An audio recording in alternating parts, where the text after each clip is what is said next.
What's up YouTube, it's Table 1 Gaming here, and I'm here to give you my top 10 Yu-Gi-Oh decks of all time.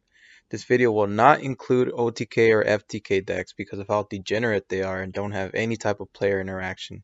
So without further ado, here are my top 10 Yu-Gi-Oh decks of all time. Number 10. Myrrh Mills. I have Myrrh Mills on this list because of how versatile and consistent the deck has been. It debuted back in 2012 with the Abyss Rising set and immediately had a huge impact on the metagame.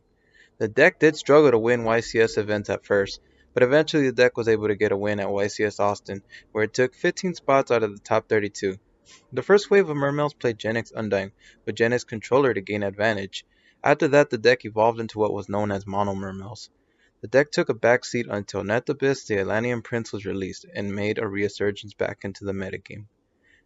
The deck has the third most tops of any archetype, and has been a decent rogue strategy ever since. Number 9. Monarchs. I have Monarchs on this list because of how much they've been able to evolve and adapt to the metagame. The archetype debuted back in 2004 with the Ancient Sanctuary set. Zalborg the Thunder Monarch was the first one released, followed by Mobius, Grandmark, and Thestalos. During this era, Monarchs were a decent rogue strategy until the release of Treeborn Frog in 2006's set Shadow of Infinity. The deck was able to get exactly what it needed to thrive, a free special summon monster every turn for tribute fodder. The deck was able to win its first Shonen Jump Championship event by Bobby Chambers in the city of Boston. The deck gained even more popularity in 2007 with the release of Ryza. The deck had evolved into what was known as Perfect Circle Monarchs and took first place at many Shonen Jump Championship events. Monarchs later on became known as Formula Monarchs with the release of Fishborg Blaster during the Synchro era, and saw a decent amount of success at YCS events, but what really turned them into their former glory was the release of the Emperor Darkness structure deck. With cards such as Herberus and Aether, the deck was just too powerful and arguably the best deck of the entire format. Number 8. Burning Abyss. Burning Abyss first debuted in Duelist Alliance in 2014. The deck was originally not expected to make much of an impact, but people quickly realized how powerful they were. The original 3 ABA monsters, Scraf, Skarm, and Sir, had really good effects that activated in the graveyard. Unlike many cards who had to be sent from field to grave, what made this archetype so broken was that they could get sent to the graveyard in any way possible and they would still trigger. BA later received cards such as Virgil and Farfa, which would allow them to get rid of problematic monsters that they used to have trouble with. It thrived as arguably the best deck of the format with only Shadal and Cleafort as its main competition. Despite being hit by the ban list, the deck was able to thrive during the Necross era and won the 2015 Nationals, which many expected the heavily favored Necross to win the event. In 2016, the deck had evolved into what was known as PK Fire. Not to mention, Beatrice also had just been released into the TCG and helped contribute to its success. The deck had a few tops here and there in 2017, despite how many times the deck had been hit. In 2018, the deck once again shocked everyone by winning UK Nationals with a Rescue Cat version of the deck. With the release of the Danger archetype, the deck once again had evolved into what was known as Danger BA.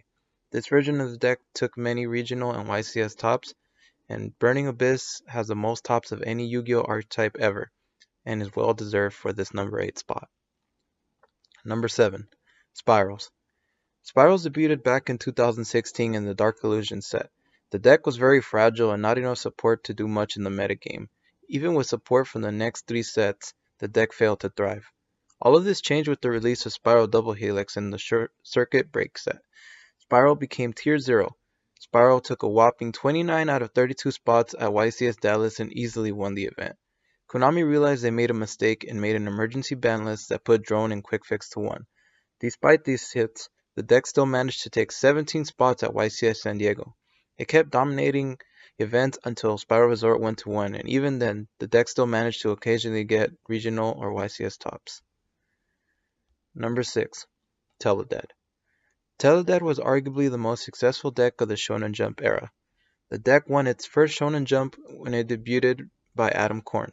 The deck went on to win an outstanding 8 Shonen Jump championships in a row. It evolved around quickly getting Darks into the graveyard with Emergency Teleport, making the then broken synchro cards such as Stardust and Thought Ruler Archfiend, and dropping Dark Arm Dragon without much worry of cards such as Torrential Tribute or Merit Force. This was one of the first formats where destruction effects became weaker and cards such as Phoenix Wing Wing Blast were preferred because they could get around Stardust Dragon's effect. It was one of the first extremely consistent Tier 0 decks and is well deserved for this number 6 spot. Number 5. Spellbooks. Spellbooks originally debuted in 2012 in the Return of the Duelist set. It kept receiving support in the Abyss Rising and Cosmo Blazer set and was able to capture a few regional tops here and there. Basically, the deck didn't see much support or much play until 2013 with the release of Lord of the Tachyon Galaxy. The deck received Spellbook of Judgment, which was an unbelievably amazing card. You were able to go 8+ with one freaking card, something we've never heard of before. Not to mention that it allowed you to bring out a spellcaster to your field on the end phase. Many people realized that Jowgen was a spellcaster that was able to lock out your opponent from special summoning and almost guaranteed you the win. Almost every single card in the deck was searchable some way and easily recyclable as well. Sadly, Dragon Rulers coexisted with this deck in the same format. If D-Rulers didn't exist at all during this time, Spellbooks would have easily been a Tier 0 deck. Number 4. Necross. Necross debuted in an early 2015 set, Secrets of Eternity. The deck immediately placed itself in Tier 0 status, getting 22 of the top 32 spots at YCS Tacoma 2015. Just like Spellbooks, this was one of the most consistent decks of all time because of how much search power they had. You had cards like Bryonic and Colossus that searched for whatever cards you needed at the time. Not to mention, they had an easily summonable monster that could banish one card in your hand, field, and graveyard. It also had a battle phase stopper and a card known as Valkyris. On top of all that, it had a near auto-win condition with the Djinn, which was known as the Djinn lock. This would prevent your opponent from special summoning. After the banning of the Djinn, the deck went from Tier 0 status to Tier 1 status, which was still really good. The deck was able to evolve into a hybrid version known as Necross Clowns. This involved the use of the newly Performapal monsters such as Juggler, Clown, and Hat Tricker. Overall, the deck won 7 YCS events, which is incredible. Number 3. Dragon Rulers. When everyone first heard of Dragon Rulers in the OCG, everyone and their mom knew it was going to be a really broken deck. Originally, the deck was playing monsters such as Red Eyes Darkness Metal Dragon and Light and Darkness Dragon. People quickly realized that these cards were inconsistent and not needed. This was the first and only deck to be able to abuse the card Super Rejuvenation due to the D-Ruler's effects. You were able to nearly draw your entire deck in some situations and could set up an auto-win with cards such as Dracosack and Vanity's Emptiness. The deck won the North American World Championship qualifier, and even after being nerfed by the ban list, it was still the best deck of the format. The deck had evolved into what was known as Ravine Rulers. It utilized Dragon Ravine to dump the big Dragon Rulers to gain quick advantage. Some versions of the deck also played the Dragunity monsters for big synchro plays. The deck proved that it was able to win first place at YCS Toronto despite the loss of the baby dragons. In 2014, the deck evolved into what was known as Mythic Rulers or Lightstorm Rulers. The deck continued to dominate until the big 4 dragons were all banned. Number 2. Zodiac. Zodiac made its debut in the Raging Tempest and completely changed the whole entire metagame. Previously, the meta was ran by Metalfoes, Paleozoic Frogs, and ABC. Zodiac completely knocked out Metalfoes and ABC out of the picture. The deck was able to make one-card XYZ monsters with very powerful effects. Trident was a quick play that allowed you to destroy stuff on your opponent's field. Broadbull was a Rhoda for Zeus. All of their effect monsters allowed their XYZ monsters to gain additional effects as well. Paleo Frogs was the only deck that was able to keep up with him. Zodiac took 25 out of 32 spots in its debut at YCS Seattle 2017. Despite Paleo Frogs winning YCS Atlanta and stealing the spotlight from Zeus, they immediately bounced back and won many events, including the NAWCQ and the European WCQ. Finally, the number 1 deck of all time, Pepe. Pepe first originated with the release of the Performapal cards in Duelist Alliance way back in 2014. The archetype was extremely flawed and made no impact on the meta. It wasn't until Clash of Rebellion when the Performage monsters that the deck made an impact. With the addition of cards like Clown, Hat Tricker, and Damage Juggler, the deck was originally called Clownblade. It utilized Heroic Challenger, Assault Halberd, and Thousand Blade because they synergized with the Performage monsters. With the release of the structure deck Master of Pendulum, the deck now had access to cards such as Skullbat Joker and Gigabyte.